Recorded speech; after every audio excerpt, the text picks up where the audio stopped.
what this is. Obviously, I'll give you my background and how I got into supply chain.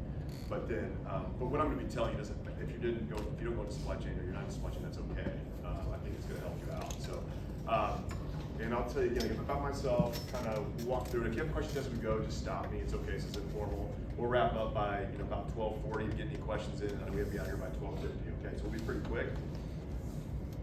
Okay, so again, so why did I choose supply chain as my profession? I'll talk about what I do today. Okay, and then again, the idea is to help you be successful in whether you choose supply chain or not. And then just make sure you're prepared as you go out to the workforce to be successful. As Brian said, it's the other reason I'm here too is I want to give back to the university. So real quick about me, I was born in Dallas, grew up in Plano, and so I went to Plano Senior High School. Anyone go to Plano in here? No?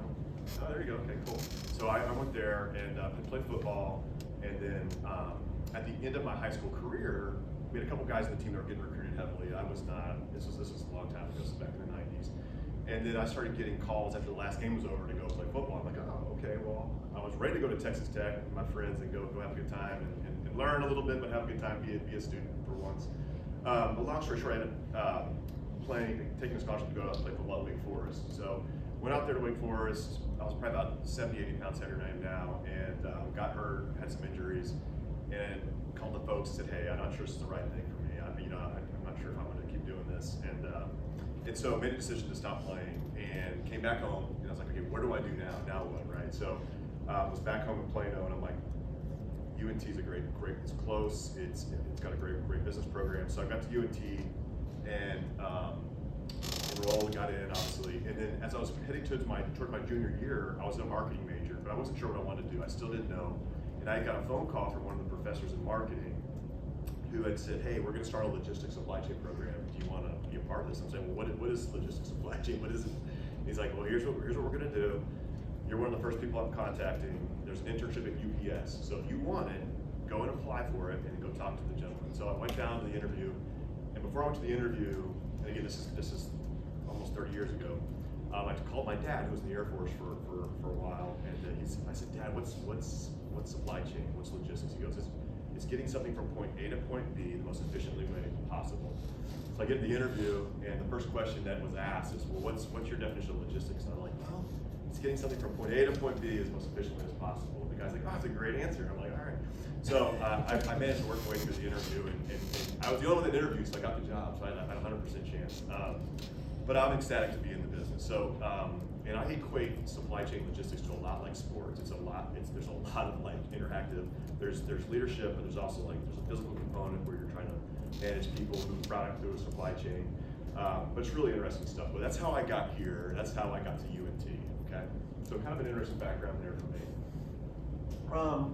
Yeah, so UNT alumni, and the first job I got was at UPS. So it was in the industrial engineering group, but it evolved into it was an internship, but it evolved into a full-time type of role. So when I was there, took the internship, and has anyone done an internship here?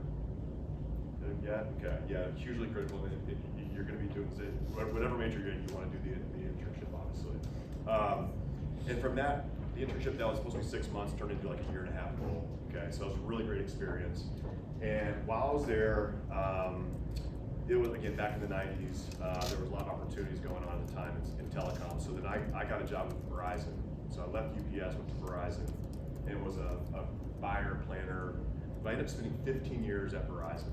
Okay, 15 years is a long time. And there was a couple of points earlier in my career at Verizon where I was going to leave and go somewhere else, and had some advice from a mentor of mine. He's like, no, just stay there, just write it out. So I'm really glad I did. I stayed there for 15 years and got a tremendous amount of experience. And what I was doing in their supply chain group was a little bit of everything. I would do whatever jobs they would put me into that I was assigned. I was in like a leadership development program, and when I was there was a VP there who was in Vietnam, and he had flew the helicopters in Vietnam. So a very dangerous job. He was a West Point graduate, really kind of a quiet leader, but I remember him telling me one time, he said, always take the jobs that no one wants, because you can make it look good.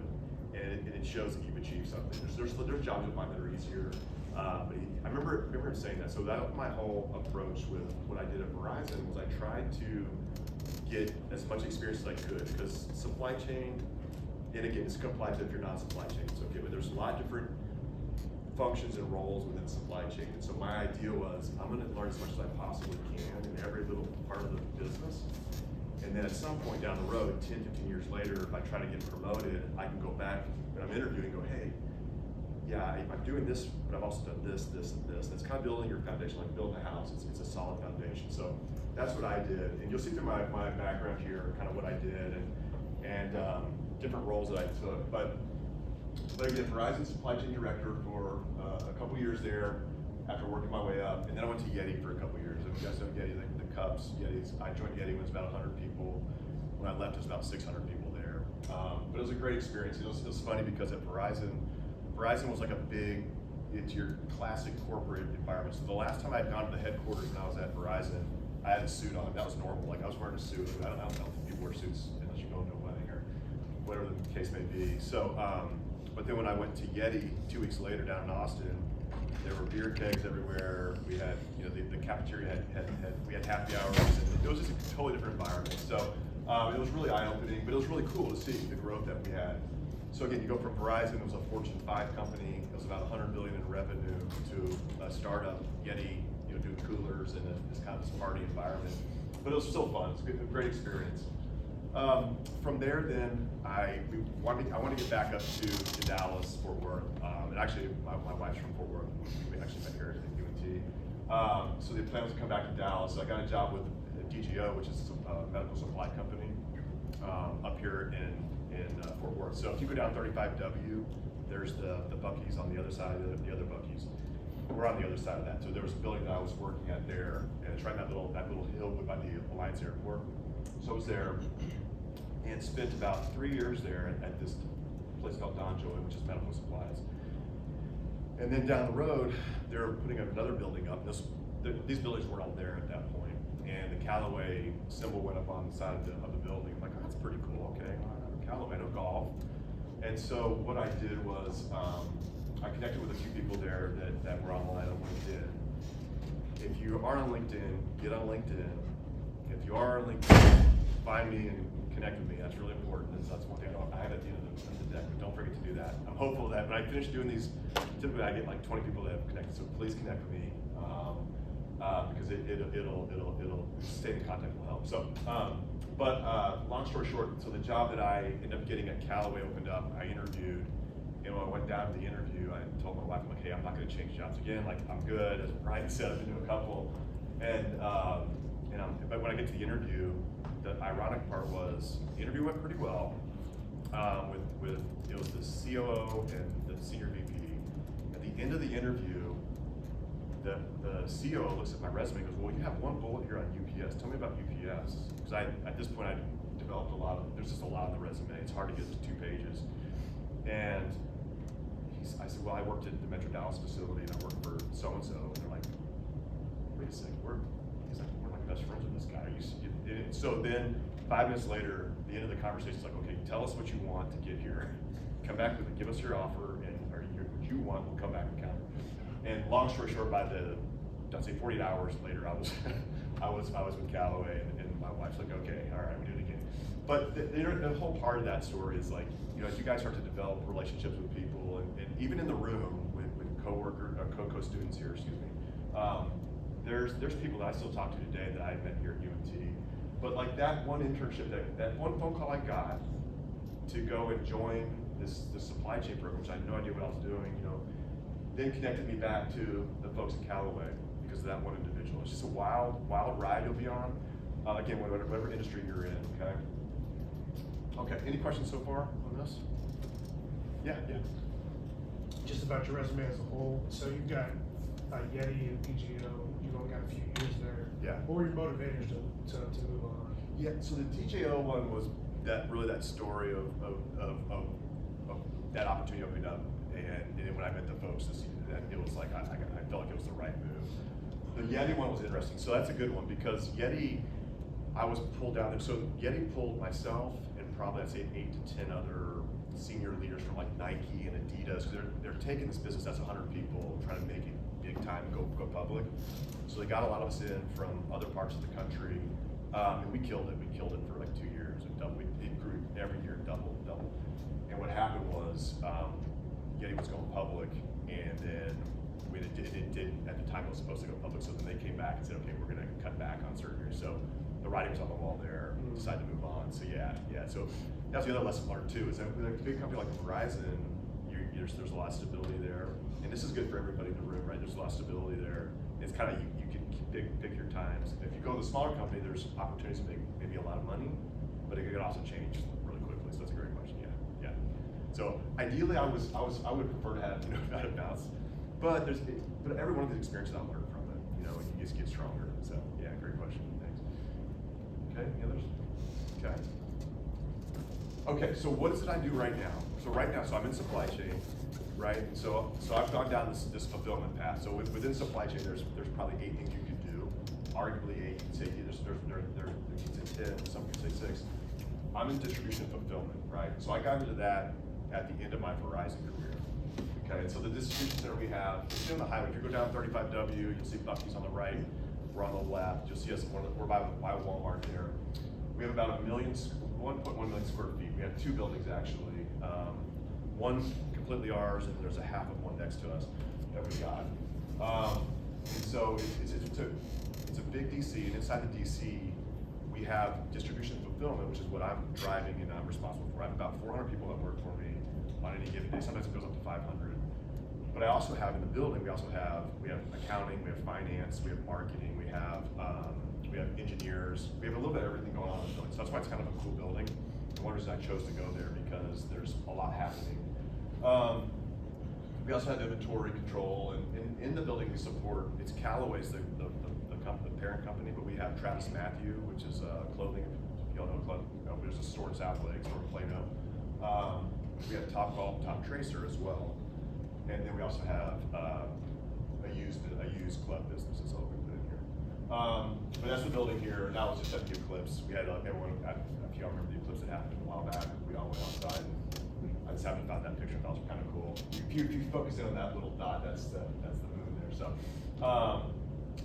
the team, again, I have about 50 management people on the team that I'm responsible for. Direct reports, I have about 6, but it's a big group. And so right now, we could be around 350 people, but then when we have our peak season, which is peak for golf, which sounds awkward, but it's January through June. It's not, you would think it's the holidays, it's not. It's actually the opposite. So we get super busy right off the bat in January, probably January 2nd or 3rd this year, we'll start firing out the orders. And why that is because for golf, you have all your new clubs come out, and you want your clubs in the store when you go to the store and you got your money to go buy a club, you want to be there so you can get the purchase. So it's a neat process, but that's really critical. It's peak times, basically January through June. Okay.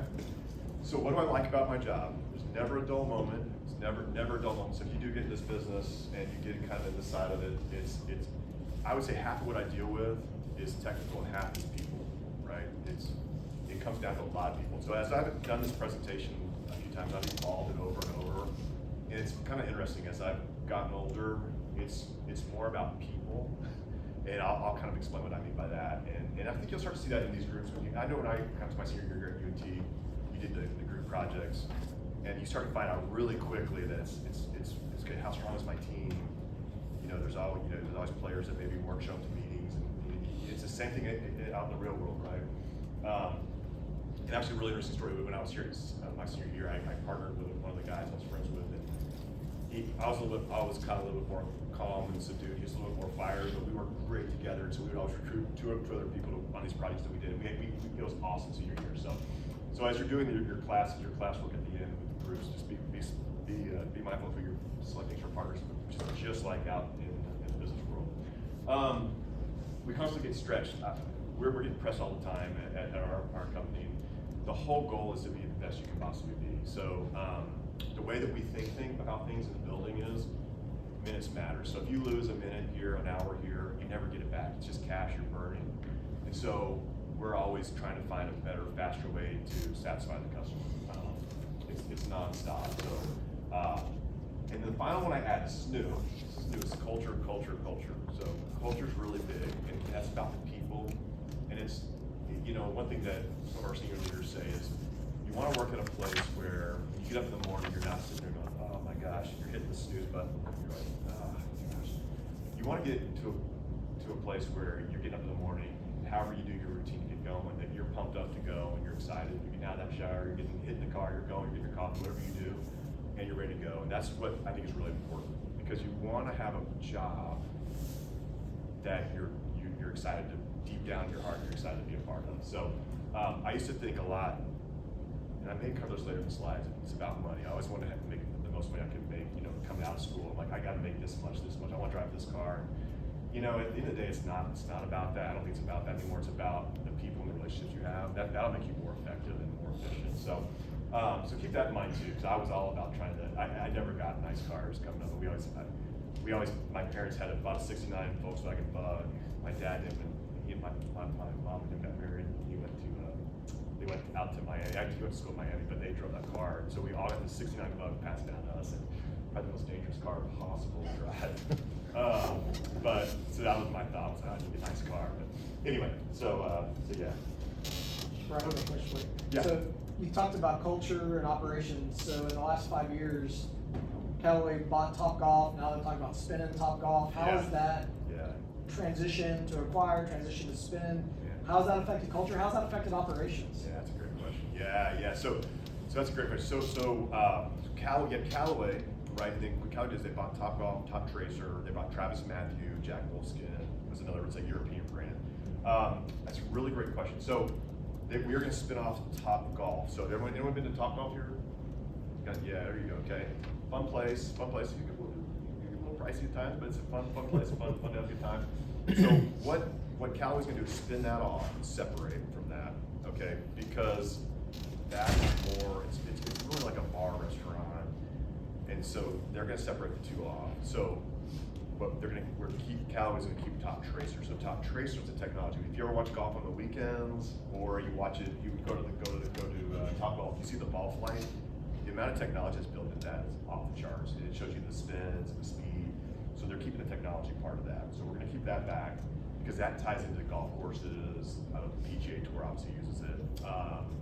And so that's the part that they want. So they're it's almost like you're looking at it like you're selling off the bar restaurant piece of it, which we think that it's going to do better on its own. So how does it affect us? Is a great question. So that little extension. So the building. So there's the building here, and again the highway's over on the other side. That building to the back. You see, there's a building back there about a couple hundred yards behind that corner. That's the building that has the Topgolf, Top Tracer in it. So what we're going to do is act like a 3PL for them. So we'll still support them because when you're in that business, you got to have golf clubs, you got to have golf balls, you got to have apparel and gloves because we'll sell that at the Topgolfs. So we're going to still operate that. That's the game plan there. The supply chain piece of the logistics part of it. And at some point, we could change over the years. But yeah, that's a great question. So culturally, it's very minimal impact for my team because the number of people that we have supporting is rather small. And so if it were to close out, which is not, I think it's migrated to this building again. So yeah, it's a great question.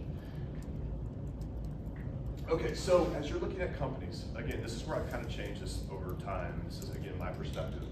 I would say look at the culture of the company as you look at it. Whatever business you're going to go into, whatever type of major you're going to have. And there was something I was reading, I don't know where it was, but they said that the younger generation coming up, they're more concerned about the culture versus money, right? And that you may not all agree with that, but that struck me, and it was in the back of my head when I was redoing these slides. And so I would say be really careful, not careful, but really monitor the culture. And if you're interviewing with a company, ask them about the culture. Ask them. And if you get a blank stare, that may be a good indicator for you, because we get that beat in our head constantly, the culture. And you can look online, you can go online and review the statements, you can ask questions during the interview. That's probably the most effective thing you can do. Okay, if you're out looking for the job, if it's an internship too. Now internships, you may just want the internship and it may be less of a factor. I know there's times where you just gotta get the internship and get going. But when you're at that point to pick the long-term role, I would absolutely ask those questions and make sure it lines up with what you think and your kind of ideologies around life and what it's all about. even about the leadership team, right? So go out and look at, if you want to work for Callaway, you go out and look at what I do, look at my boss and his boss, and figure out like what's their background and what are they all about, and that's really important because again, once you get to that place and you spend more time at work than you do with your families and your personal time, excluding sleep time, right? So, I mean, 80% of my life is with the people at this building outside of when I'm sleeping at the house, but so it's really important. So that's important. So then as far as business etiquette goes, and I kind of want to pop some of this in here too, whether it's an internship or whether it's in your full-time role, I think emails are really important. Obviously, pay attention to length. The other part of this is meetings, like where you sit and how to speak, right? One thing I did my senior year, I was always one of those people, I was always in the back, my freshman and sophomore years, but then towards my junior and senior year, I moved to the front, because it forced me to focus on what was being said, and I didn't ask questions. I was always nervous to ask questions, and at the end, I was like firing questions out, and I loved it, because I was engaged, and I felt like I was learning. So, same thing for the business side. You want to think about where you're sitting in meeting rooms. For presentations, typically mirroring what leadership does. I always try to pay attention to what leadership does. Like my boss has a style of presenting. The professors have their style of presenting. Like think about what the message you're trying to translate to the people, and try to tailor your presentation to that format. As far as like meals go, if again internship or full time, I always try to keep costs in mind. If you're going out for lunch with people from work, you're going out for dinner. Dinner's a little different. We'll talk about dinner in a second. But I always try to keep. I don't want to go out and order a filet at lunch, or it's like or a lobster. It's like that's not. Because I'm sure whoever's paying the bill, which is usually most of your person, is gonna be like, okay. So keep that in mind. And then drinking as well. So if you don't drink, don't feel pressured to drink at a business function. And that's completely fine. And if you do, I always try to keep it below kind of the most senior person there, because you just don't want to be that person. I had younger when I was at Verizon. I know we had a big Christmas party, and me and a couple guys, we were younger. And we kept going. The night kept going, and we had a meeting at 7 in the morning, and it was rough. And I just remember looking back at that. I'm like, that's not a good idea. So, any questions here on the culture side? Okay. There you go. Yeah, thanks, Brian. I bring this up only because it's come up a couple of times in my conversations with execs at different companies. Is generationally, students or new hires are not attuned to email. Yeah. And they don't use email as much as they should. And it feels like it's a hard fit for the younger hires coming in. Yeah. You need to read your email. Yeah. And you're seeing it more and more, people just not using email correctly or effectively. Have you seen that at all with new hires? Yeah, it's a little bit with new hires. That's really interesting. I didn't know that. That's a really interesting point. I mean, because I know text now is big. We use Teams. We have the Teams meetings and the chats. You also got the emails too, right? And so, yeah, I mean, I am seeing that more and more. That's something that I wouldn't have thought that ever would have happened. And I think maybe it's because where I came in. Because when I came into UNC, I remember the first year I was here, I was doing projects. You had to go to the library and actually get a book out, actually find what you needed. And then I remember year 2, it's like, oh, the internet, like literally that, I can't remember what it was back then. Like, I can't remember the browser, but so things have evolved greatly. So I would say this, that in terms of, I think making sure you're in tune with your emails is really important, because, and I know that as I'm getting older, I'm drifting away from my Gmail a lot more. I'm using obviously other applications, but I think it's really, really important. And I think generationally, people that you're going to be dealing with and trying to impress are going to be probably heavier in the email world. So make sure, you're in tune there. So that's, it's still very important. Absolutely. Okay. Yeah, good. That's it. That's interesting. Okay, so as far as our culture, typically not here. I'm not necessarily here to promote Callaway. I really want this to be where you're learning kind of what I've learned and helping you be a better person and a better employee down the road. Honestly, that's what this is all about. But I want to add what we do. This is just an example. So we push the team really, really hard. We work super hard, but we also try to have a good time and celebrate wins and victories. So our culture, it's on the walls all over the buildings at headquarters. And our headquarters is out in California, out in Carlsbad. It's be humble and hungry, act with integrity and respect. That to me is a really important one. Integrity and respect is super critical. You can work hard, you can push your people, or you can push your teammates, but you gotta be a good person. I mean, at the end of the day, you gotta be a good person. Dare to be great. Do what you say you're gonna do. That's a big one. So kind of back to the emails. That's one of the biggest things I find with some of the folks coming up, younger employees coming up, is close the loop on them. I respect so much when people close the loop. Say you're gonna deliver X, Y, Z. I don't have to follow back up with you deliver X, Y, Z. I'm like, oh yeah. And when you do that, you get on the radar in a good way. Like you get on. I'm telling you, that kind of a person will rise to the top really quickly. So keep that in mind. Just do what you say you're gonna do, okay? And communicate. And that's why I like to use email. That's a good point. Email comes in really handy. You say, hey, yeah, I completed this, knocked it out, here you go. One team, one company, and be a force for good. So that kind of ties back to number 2, which is act with integrity, respect. And then culturally in the building, what we have this platform called How We Think. It's really what we try to operate every single day in the building by, which is the flow. Things got to move to the building. It's not a warehouse, it's a DC. So things got to, if it's not bolted down, it's got to be moving, because if it doesn't move, there's a problem in a month or two. It just depends. It's got to go. Speed, motion, leverage, experience, and outcomes. So that's just part of our culture. So our corporate culture is up here, and then below that is kind of our culture within the building. But it's all about driving, the end result is driving the customer experience, okay? And so in this business, especially in supply chain, it's all about velocity and the quality that you're delivering a product. And then down here, we'll do, we do different fun events and cookouts and things like that. So it's a cool place. Okay, any questions on our culture? Okay. All right, we're doing pretty good time. I got about 10 minutes here. So really quickly then, so lessons learned. So I have a lessons learned for supply chain and lessons learned for kind of like interpersonal. But at the end of the day, supply chain's got multiple areas to get involved with. And if you're a finance major or you're a marketing major or you're still we have finance people at our building, we have marketing people at our building, we have engineers at our building. So it doesn't mean that if you're not a supply chain major, you won't get involved with supply chain. It's very possible because we're moving product around the world. A couple things I'll point out here is play to your strengths. So play to your strengths, focus on what interests you, but then be aware of your blind spots and what you're weak at. Like I know I'm not good at everything. There's things I'm really good at, there's things I'm not. So I always try to play to those things I'm good at, and then I try to protect myself and work on things I need to get better on. And everyone's the same way, right? You just gotta play your strengths.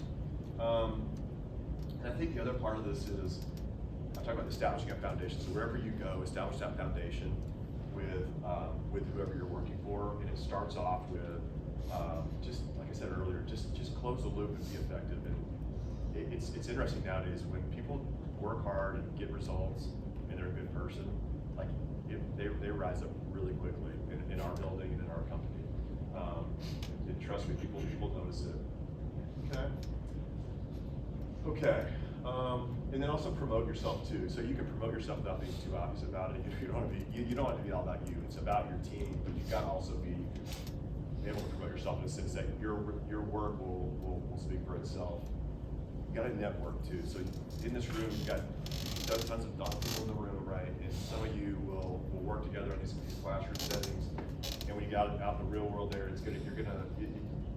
you may have a job that you want, and vice versa. And I still keep in touch with a handful of people I met here at UNT.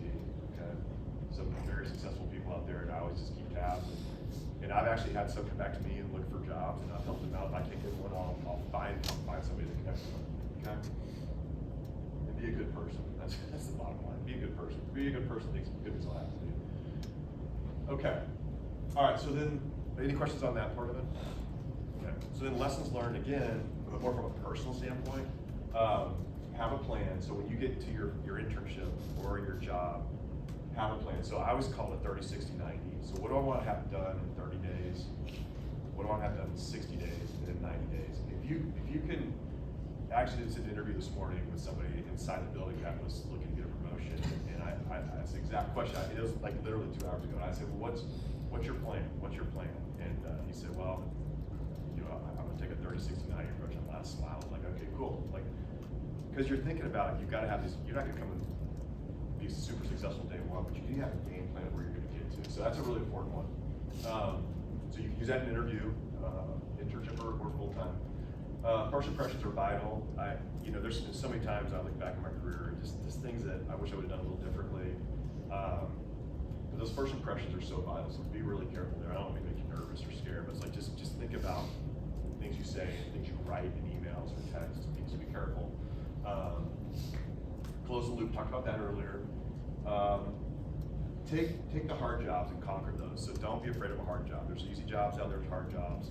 A lot of times the easy jobs don't necessarily have a path to the next level, right? So there's a reason why it's an easy job. So just keep that in mind. And I found that all the jobs that I've taken that are hard, at the end of the day, when you really drill down, you commit to it, it's not that they aren't that hard. It's just that people didn't want, they maybe more a sexy job, but it is what it is. So a lot of jobs I took that maybe a better person, a better employee, that was one of the easiest jobs. Okay, a lot going on here, but executive leadership program. So if you get a full-time role at a company, one question I would ask them, internship or full-time, is do you have a leadership development program? So you ask about the culture, see what kind of answer you get. Ask about leadership development program, because when I was at Verizon, that was what I was in unofficially. There was some formal ones, and I was there for 15 years, so they kind of evolved. But what those are is where they take somebody, they take a student, and they're like, hey, we want to work with you. We see you have potential. We're gonna put you in this program, and you're gonna do this job, and then after 6 months you do this job, and you rotate, or it could be a year. Those are the ones that end up being the senior leaders. And we have that, Callaway has that program right now, and everyone that's in those programs are solid, super talented people. You want that because that gets you visibility, and they're saying, hey, we're gonna invest in you as a person. And that can be a game changer for your career. If you can get to a certain level, again, not all about money, but if you get to a certain level, things happen, right? You get a little bit more benefits, get more pay. So there's a lot that comes in that you got to think about as you kind of map out your game plan. Okay, so that's a big one. Verizon had that, and Callaway has that, and that's awesome. And that's where most of the talent's coming from for what I do. Okay. Find a mentor. So about 5 minutes here. Find a mentor. So along with that program, find a mentor, meaning somebody's in the company, and it could be outside the company too, that you can get advice from and they can give you pointers. It's kind of like what I'm trying to do here. Obviously a little bit of an informal setting, but they can give you kind of the inside scoop on what to do and what not to do. And that's really critical. I would find a mentor. I was always nervous and scared to do it when I was younger, but it's like, you gotta do it. And those are the people, if you get into a program and you find a mentor, that will help your path dramatically. Like, I can promise you that. Okay? And then dealing with conflict, the other one, you're gonna deal with conflict. I assume everyone's dealt with conflict in their lives here. You're gonna deal with it at work all the time. And so it's, how do you react to the conflict is really important. Okay? So that's a big one. Okay. All right, so any questions so far? So the other part of this I wanted to put up here was just considerations for reaction. So again, when I did the slides, I thought back to my career of things that I've seen, or maybe I've done, or maybe I've seen other people do. I'm like, don't do that again. So political viewpoints, I would avoid that. Obviously the election coming up here is strong opinions either side, that's cool. I would just keep it down the middle. I would get involved, and it's up to you, but because you'll find that people are so passionate one side or the other that you may not really know where they're at, and then if you get a conversation, it could hurt your career, it could hurt your relationship. So I just avoid that. Any questions there? Okay. Aggressiveness. So there was times earlier in my career, coming from the life of football to work, and I was like, pretty aggressive with when I was younger, trying to get a project done. I'm like, I've learned now, there's times for it, but you don't want to play that continually. So be rational, limit the emotion. You'll get better results. People will collaborate more with you. Okay. Praise. So I always felt like if somebody does something really good on the team, if it's a peer of mine, but I know maybe I know I probably drove a lot of that. I'm gonna say, hey, did a great job on that project. You guys killed it. Even though I know maybe deep down, hey, maybe it was my team that did most of the work. But it's genuine. You did a great job. But people love that, and you're being humble. and especially if someone else does something great, call it out. Say, heck yeah, good job. Belittlement, don't overreact, roll with it. So you're gonna get in situations where people are gonna be negative towards you. Maybe you didn't get the result you wanted, and how you react to is really important. So don't overreact if you get someone confronts you with a bad situation. You just roll with it, you respect that, and you move on. Okay.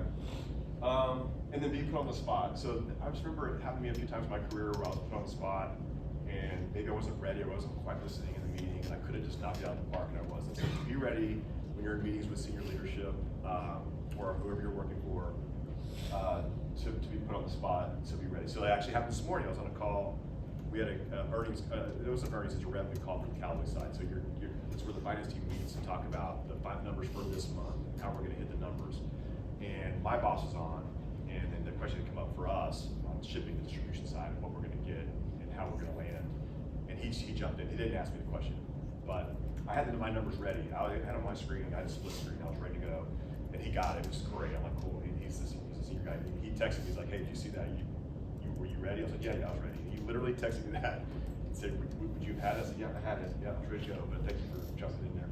So be ready. Be confident. Okay, so I think maybe close to the last one here. Any questions so far? Got about 5 minutes to go. All right. All right. So keep in mind, final thoughts here. Drive your market value. Think of yourself as a brand, right? How do you develop yourself? You know, good brands have a good game plan. They're respectful. They're humble. They have a good final product. Think of yourself as a brand. How do you market yourself? Develop yourself. I leverage LinkedIn. I know. It's amazing to me after this many years, there's not another competing, maybe there is, but I still use LinkedIn all the time. Strongly suggest you all get on there. You can find me today, and I'll link in with you. Earn points early. Come in before your boss is that's my recommendation if you can do it. And I always like to do, I will work when I was, again, starting off, I would work an hour or two on the weekend. It sounds maybe something you don't like to do, but what it does is it keeps me ahead for Monday morning, and then it just played very well, and it was just a little way to kind of get ahead, and you get noticed that way. It's my thought there. You can, not every weekend, but just it doesn't take a lot to do that. And then finally, and most importantly, as we mentioned earlier, is UNT needs leaders, right? So that's the other reason I'm here, because I want all of y'all to be successful, and all y'all to come back maybe in 10, 15 years, and you're doing the same thing I'm doing here, talking to the next group of students that come in. So I'm a big believer leaders are made. So some of you in here may be thinking I'm not a leader. I didn't think I was when I was at UNT. I think I got at the end of my run here, when I got into the supply chain side, I felt really confident. But earlier, I didn't think I was going to be a leader. I was like, I was going to kind of roll with it and see where this plays out.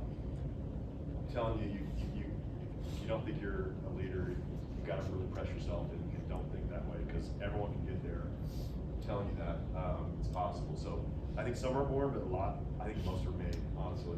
And then leaders will build programs. So leaders come back and give you advice and give you the inside scoop, and that's what it's all about. Keep kind of generational process here of creating new waves of talent that come out of school.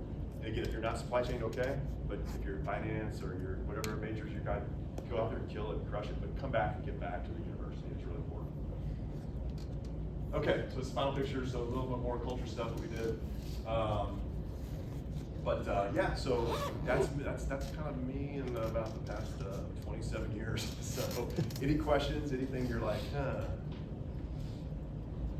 you did exactly. So as you go up and down 35W, right, distribution corridor, Yeah. The last few years it's been really hard to find, keep good talent. What are you all doing from that perspective? What's your strategy to find? What's your strategy to retain? Yeah, that's a great question too. Yeah, we didn't set this up, but so I actually I'm losing a manager and a supervisor right now that are excellent, and it was a punch in the gut, because we had invested a lot in those two, and they're great people. The one found a better job with a family related business. The other one got Lockheed, and he had always wanted to go to Lockheed. He came from California, wanted to go to Lockheed. So that's cool, But the one thing I realized is that you're in a high growth area. If you all go down 35W, if you haven't been down there, go down there, cruise around there. when I first arrived back up here 7, 8 years ago, there was probably, I'm guessing, I think it's within the radius of where I am now, probably 10 DCs.